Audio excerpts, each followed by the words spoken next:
Welcome to the channel and to my overview of Codex Death Guard, which is available for pre-order from Games Workshop from today.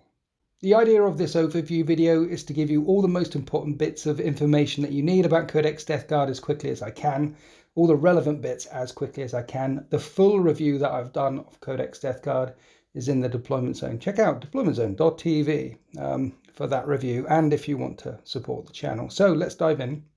The headline changes are this. There are two new units in this book. Maybe there was an opportunity for Games Workshop to release more units, but there's just two. The way that you muster your army, the way that you build your army has changed slightly, and the amount of relics and warlord traits that you can give out has changed slightly. Upgrades that you can give your characters have changed slightly. And the big headlines is disgustingly resilient, and the detachment benefits in Death Guard have changed completely. The change to disgustingly resilient can be seen here. Now Death Guard will take wounds like everyone else, but they'll take less damage. Of course, the easiest way to circumvent this is with 1 damage weapons, shuriken weapons, assault cannons, things that do high volume of fire, high strength, but only 1 damage will hurt Death Guard just as the same as any other faction. Now initially this might feel like a bit of a nerf, but personally I rather like it. As I said before, the old disgustingly resilient rule did feel a little bit OP, and it could be a bit disheartening for your opponent to play against. This rule, taking less damage for almost everything in your army, turn after turn after turn, will certainly add up, and it gives that feeling that the Death Guard are very resilient. And there's other abilities and other rules inside this codex which will help mitigate for the fact that disgustingly resilient has changed. Everything in this book has got disgustingly resilient except poxwalkers, but poxwalkers still ignore wounds on a 6-up, not a 5-up. And hellbrutes, chaos spawn, land raiders, predators, rhinos and defilers don't have disgustingly resilient either. So as I mentioned, poxwalkers ignore wounds on a 6+, so they still do something similar to the old poxwalkers. They're toughness 4 now instead of toughness 3, and you can increase their strength and toughness by 1 with putrescent vitality. That's a contagion discipline, a psychic power that you could do before. But the plague surgeon also acts the same as the apothecary in the Space Marine book. In fact, the plague surgeon in the Death Guard book is the same points and has the same rules, just slightly worded differently, as the apothecary in the Space Marine book. But giving a 6-up shrug to toughness 5 infantry that ignores all damage by 1 will be more effective than giving a 6-up shrug to standard Space Marines. Mortarion has revoltingly resilient as a warlord trait. He has 3 warlord traits. Revoltingly resilient is one of them. And that's the old disgustingly resilient rule. You ignore mortal wounds and wounds on a 5+. So, Death Guard reduce all damage by 1. There's a way of giving infantry units in this book a 6-up shrug as well. Plague Marines have gone up to 2 wounds. Blightlord Terminators have gone up to 3 wounds. The number of wounds on all the other characters, the ones that had 4, 5, 6 wounds, have all stayed the same with the exception of the Chaos Lord. What I'm saying is you've got an army now that ignores all damage coming in. There's ways to give all the infantry a 6-up shrug. Your units that you used to take, your Plague Marines and your Blightlord Terminators, have all become tougher with those extra wounds.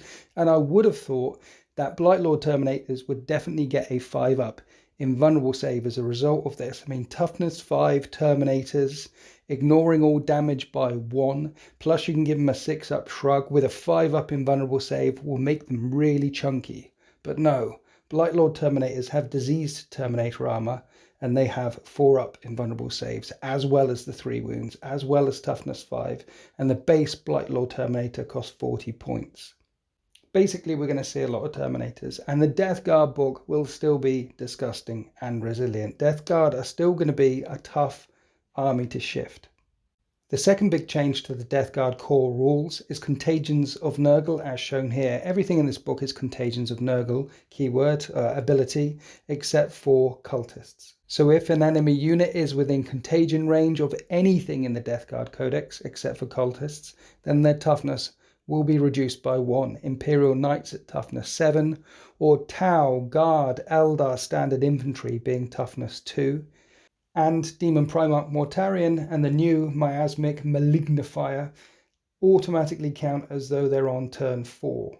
So anything within 9-inch range of them from turn 1 will count as -1 toughness, and this malignifier here, you can place it outside of your deployment zone. During deployment, when you set up this model, it can be set up anywhere on the battlefield that is more than 12 inches away from the enemy deployment zone and any enemy models, and it only costs 75 points. Other subtle changes in this book: Hateful Assault has gone, that's the Chaos Space Marine equivalent of Shock Assault, and Death to the False Emperor has gone as well. But there's extra attacks all round. Everything in this book has got extra attacks anyway, which will offset those losses. Chaos Demon Prince up to 6 attacks from a base of 4, Plague Marines on 2 attacks, Blight Lord Terminators on 3 attacks. Plenty of extra attacks to go around on the base data sheets.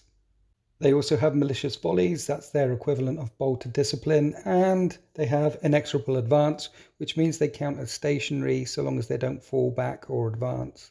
This means Death Guard infantry units can chuck out a terrifying amount of bolter shots so long as they don't advance. And there's also a lovely stratagem to turn those bolt shells into plague weapons, and plague weapons reroll wound rolls of 1. It's called Virulent Rounds, which is a lovely little stratagem. There's also another nice stratagem here called Creeping Blight. Say you want to get punchy, say you want to get in close combat. Well, your plague weapons have the chance of having an AP characteristic of -4.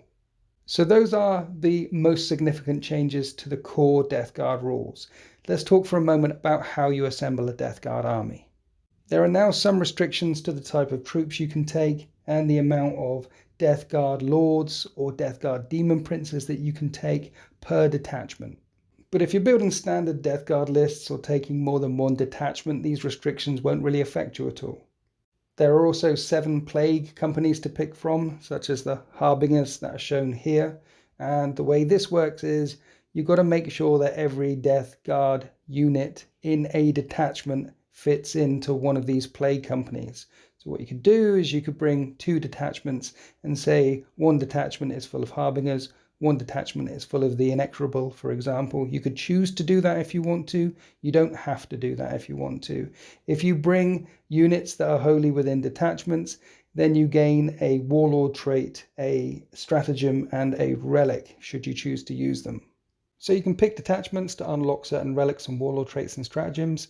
There's also plenty of ways to upgrade characters now by spending CP before the battle begins to dish out extra relics, extra Warlord traits. Pretty standard stuff, but Death Guard couldn't do it before. You can also buy upgrades, these deadly pathogens here.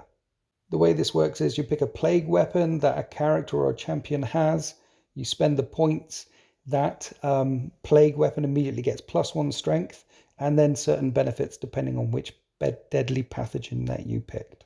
A character may have a deadly pathogen and a relic on them. You can have both, which is lovely. There are 4 pages of stratagems in this book. I'm not going to go through them all. That'll be in my in-depth review. Cloud of Flies is still here, but as you can see, it's very expensive. There's Vermid Whispers, which is the Death Guard equivalent of Fury of the First. This is going to be brutal with Malicious Volleys. You can still blow stuff up with Putrid Detonation. But the biggest change perhaps is the change of Veterans of the Long War to this new one here. Eternal Hatred. It costs 2 CP instead of 1 CP, but does the same as Veterans used to do. As for relics, warlord traits and psychic powers, I'll not go through them all here, that's too much for an overview, but needless to say that Miasma of Pestilence and Putrescent Vitality is still here, the Suppurating Plate is still here, Revolting Resilient, get a 5-up feel no pain. There's also a really nice warlord trait, forget its name, which means you can't get wounded on a 1, 2, 3. Put that on a Demon Prince. Demon Prince can't get wounded on a 1, 2, 3 like Transhuman Physiology. That's nice. As for the data sheets themselves, well, there's a couple of omissions. So Sorcerer is no longer available. You can only get him in Terminator armor now. And the Plague Bearers and the other little demons have gone. Chaos Spawn are in here and they've suddenly got pokey. Mortarian's 490 points and is still an absolute beatstick. All the demon engines now hit on 3s instead of 4s, which is nice because that offsets the fact that they used to hit on 4s and reroll 1s if you had a Chaos Lord nearby. But they're no longer core, so you don't get any of the rerolls anymore. So making them better to hit seems like a nice compromise there. Fedit Bloat Drone lost a wound, went down to 9 wounds, but it doesn't degrade anymore, so I think that's better. But every single datasheet in here has had a tweak. So if you're a Death Guard player, you really want to study it, because some little things that you might not think have changed have almost certainly changed. It's a bit like the Space Marine book in that sense. There's been weapon tweaks, profile tweaks, there's been all sorts of tweaks, just it needs a good read.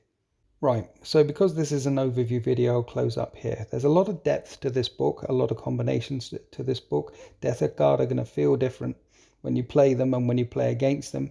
They've got a lot more offensive output, particularly with the ability to reduce the toughness of your opponent's army. And there's a lot more ways that they can dish out mortal wounds with their stratagems and their warlord traits in this book. They've got pokey, they've got a bit more intimidating, but compared to all other factions, they'll have a lower model count than most.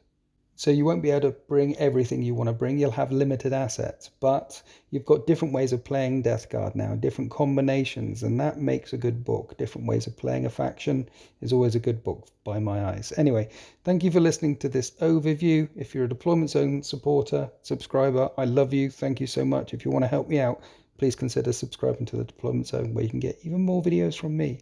Happy wargaming.